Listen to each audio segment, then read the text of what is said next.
All right, so I am leaving an exhibitor screening of Creed 3, directed by Michael B. Jordan. Ryan Coogler did not come back for this one because of his work on Wakanda Forever. This is also the first Rocky movie to not have Rocky in it. Stallone does serve as a producer, but I'm kind of thinking it was in name only.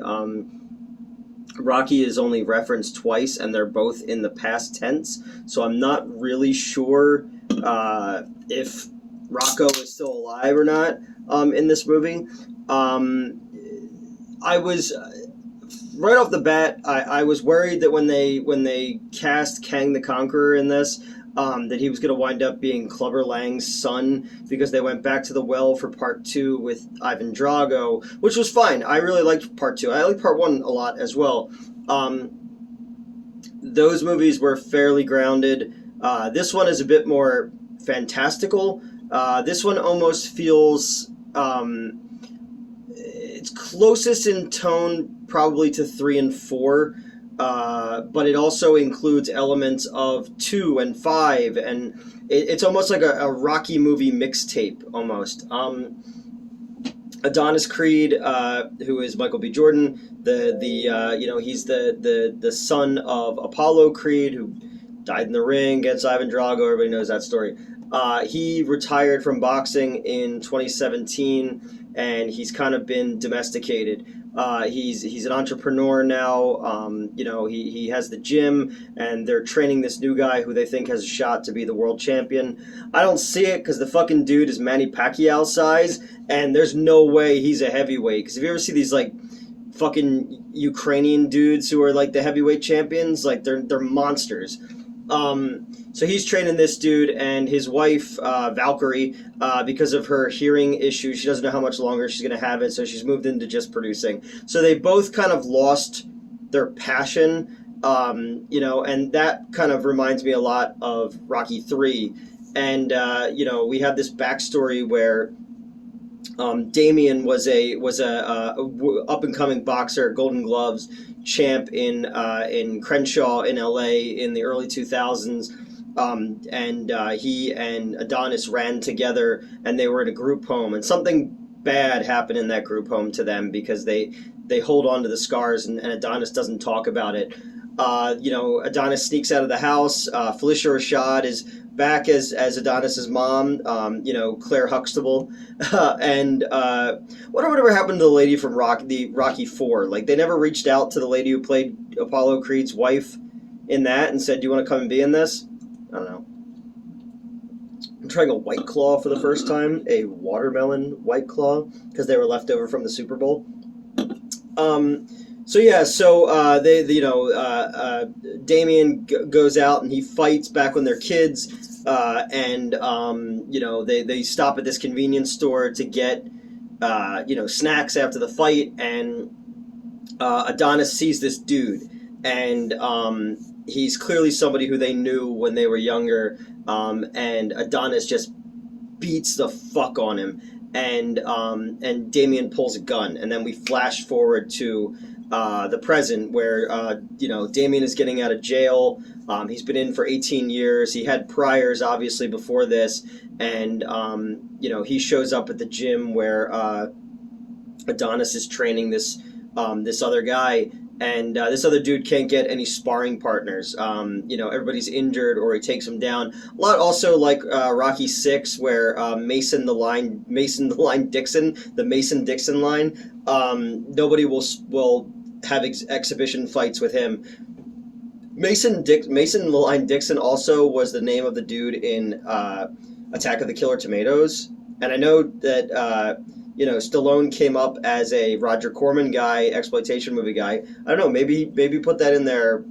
Maybe. That's what I like to believe in my head canon. Obviously Adonis feels like he's got to help this dude because, what we come to find out is Adonis made a run for it, and Damien went to prison for it. And it kind of reminds me a little bit of the two Tonys on The Sopranos, when Steve Buscemi was cousin Tony, and Tony had Tony, like the 80s band, Tony Soprano had a panic attack, so he didn't go to the thing that got his cousin arrested, and he had to go to jail. A little bit of that in this as well. Yeah, so my thing about this movie is once we get into the nuts and the bolts of it, of Kang the Conqueror as Damien, he's got that kind of prison eye look on his face, where he's always kind of sizing everything up, and he's very unsure of himself, being on the outside. And you even have it when he goes to like the group, not the group home, but like the halfway house he's living in. He's still, washing his socks in the sink and acting as if he's in lockup. And then you have the counterpoint of that, which is Adonis, who lives in this beautiful mansion above Los Angeles, and he's caring for his mom who had a stroke, and he has a daughter now, and his daughter is deaf, and she got into, I think I pointed to my ear like you don't know what deaf means. She got into a fight in school, and because a girl ripped her picture in half, so he wants to teach her how to fight. And his wife, Valkyrie, is like, you can't solve everything with your fists. Like, you have to talk about things. And obviously he has a lot of this shit bottled up inside of him. So you're setting up all of these characters who have pathos and gravitas to them. And you understand why Damien feels the way he does. And you understand why Adonis feels the way he does, and all these things work together. But then like the movie becomes overwritten and underwritten at the exact same time. The fight scenes though are very cool, and that's something that I gotta commend Michael B. Jordan as a first-time director on.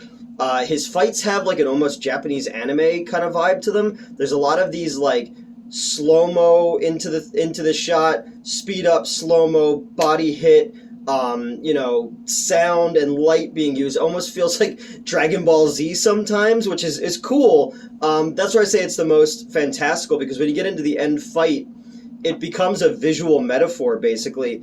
Where the whole fucking the Crypto Center, so I guess where the Lakers play, is now named after Crypto, which I did not know. Not Superman's dog, but like, the fake money. And how everything disappears, and it's just these two dudes fighting, and there's these really cool shots where when he hits Damien goes back up against the ropes are now prison bars, and when he has him in the corner, where the padding is the thing that the group home dad beat them on. So there's a lot of visual metaphors in this movie, and a lot of cool symmetry as well, where you have Damien and Apollo on two sides of the wall facing each other, and there's like light in the dark and the cold that stuff is very cool, very non-Rocky either. You could tell that he tried to become, it was a bit more stylistic. It almost reminded me of the Nightmare on Elm Street movie that Rennie Harlan directed, where the movies had a specific look for so long, and now they've gone to like this MTV vibe, sort of like how Rocky IV had this kind of MTV vibe as well. But yeah, what it eventually leads down to is, Felicia Rashad was not giving Adonis the notes that Damien was writing to him when he was in prison, because she didn't want her son to go down that road with him, and she thought that she was helping him, but really he's created this fucking monster. Damien gets a chance for a title fight against the Spanish dude, his intro is really fucking cool, because the dude's like an Aztec god. He's got like a pelt on, and he's coming out to this dude with like these like double-sided lightsaber that's shooting different colored smoke, and he's got this like Day of the Dead mask on. It's really fucking cool. Again, the visuals are really interesting in this one, and I really dug that. But so there's all this rage inside of Damien that he lets out, and he fucks this dude up. And now he calls out Adonis, and he's like, I've been watching you live the life that I was supposed to live for the 18 years that I was in prison, so now I'm coming for all of it. He calls him out on the Stephen A. Smith show on ESPN, and then he decks him in front of all of his friends.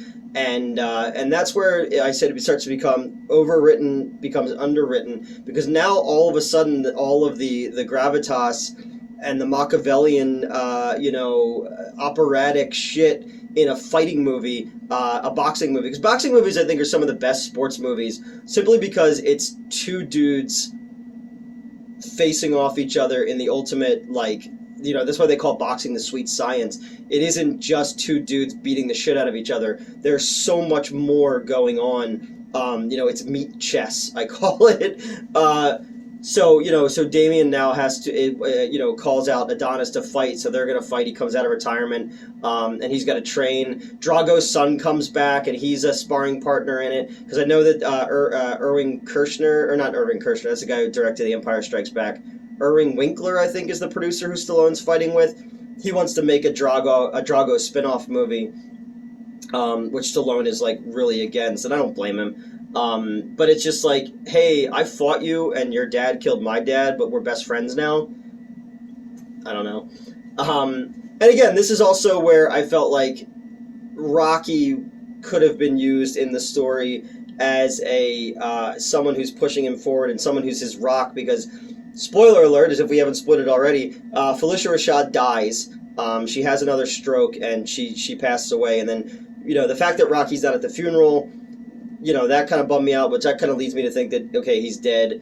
And that's an even bigger bummer, because, like, wow, we've been following this character since 1976, and he goes out. At least in the first Creed movie, they explain that Paulie died, and in Rocky 6, they explain that Adrian died. Like, where the fuck's Rocky, man? And I'm not just saying that because Stallone's my second favorite actor of all time, and I know the Rocky movies inside and out, and I've really dug these movies.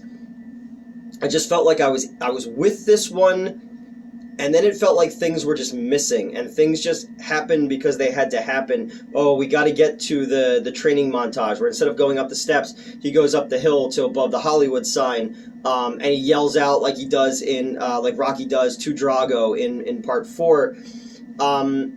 And again, the fight's great. The end fight is totally worth it. The visuals are so impressive. I like that they didn't shoot it like the last few have kind of shot it like it's a Showtime, pay-per-view, HBO sporting event type of thing.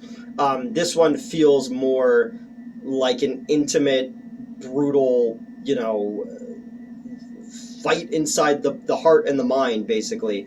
But this is definitely the weakest of the three of them. I kind of would have liked to have seen this and the Drago one reversed. So he, so in the context of this, he reclaims his name in the first one, he reclaims his past in the second one, and then in the third one he defeats Drago, and he's able to defeat the man who killed his father, step out of his shadow, and become his own man. That would have made more sense to me, but not a terrible movie. The fighting is very well done. Like I said, that anime style I just did not fucking expect. A lot of the writing is very, very on the nose, too. Not like these movies have ever been fucking poetry, but some of it is very stilted and very on the nose with some of the things that they say. And the last two really didn't have as much of that. The second one was a bit more fantastical, because you're dealing with Rocky IV world and trying to make Drago, who was a Russian Superman, into like a human. So obviously you have to play with some of those elements, and I thought they did a good job in humanizing him and his son, and giving him an arc. In this one, there was a lot more to Damien than we got, and where they leave it at the end, I was just like, that payoff would have worked a lot better if that second and third act fused together a little bit better. We go from, hey man, it'd be great if you gave me a chance. Oh man, you got me a chance. All right, now I'm gonna fuck you up. Oh, you fucked me up. All right, I guess we're friends again. Bye. And not even like an Apollo Creed and Rocky kind of way, where like, the ending of Part 2, where it's like, I didn't hear no bell. These are two dudes who respect each other and are friends, even though they basically killed each other in the ring. Damien has all this animosity towards Apollo or towards Adonis, and Adonis has all this guilt. And even though they say it out loud, they're like, you got to let go of the past, you got to let go of all that guilt. Just saying it isn't the same as actually seeing it and feeling it. So in that regard, I like this one. Obviously it's not as bad as like Rocky V, But there are elements of this movie that feel like Rocky Five. I don't know. I'll definitely see it again. I think also a big thing is I saw it with some exhibitors, and they're all like older and don't really talk much. But like when I saw every Rocky movie that I've seen since I didn't see part 4 in the theater. I saw part 5 in the theater. So from 5 on to this, I've seen all of them in the theater. I'm right outside of Philadelphia, so like we think Rocky's a real person here. Got a fucking statue to him. So the crowd in the movie theater fucking gets into it, and so this one being quiet, maybe that also had a hand in me going to it. But yeah, so Creed 3, it's the third in the franchise. I don't really know where they go from here. Unless he starts training like Rocky 5 and like the first Creed, and then it becomes all, it's like poetry, it rhymes. But yeah, that's just my out of the theater take on this. I'm checking out Dungeons and Dragons tonight, and then I saw Ant-Man yesterday, but by the time this comes out, Ant-Man will be way in the past, so just checking out some stuff early and getting some reviews out there. So thanks, guys. Let me know what your favorite Rocky movie is. Are you happy it wasn't Clubber Lang? Do you know what I'm talking about when I say Valkyrie and Kang and Felicia Rashad? Because everybody's in a Marvel movie now, so you just start referring to them by the names of their characters in Marvel movies, and people go, oh, okay, I knew who that is. That's it. Good night, everybody.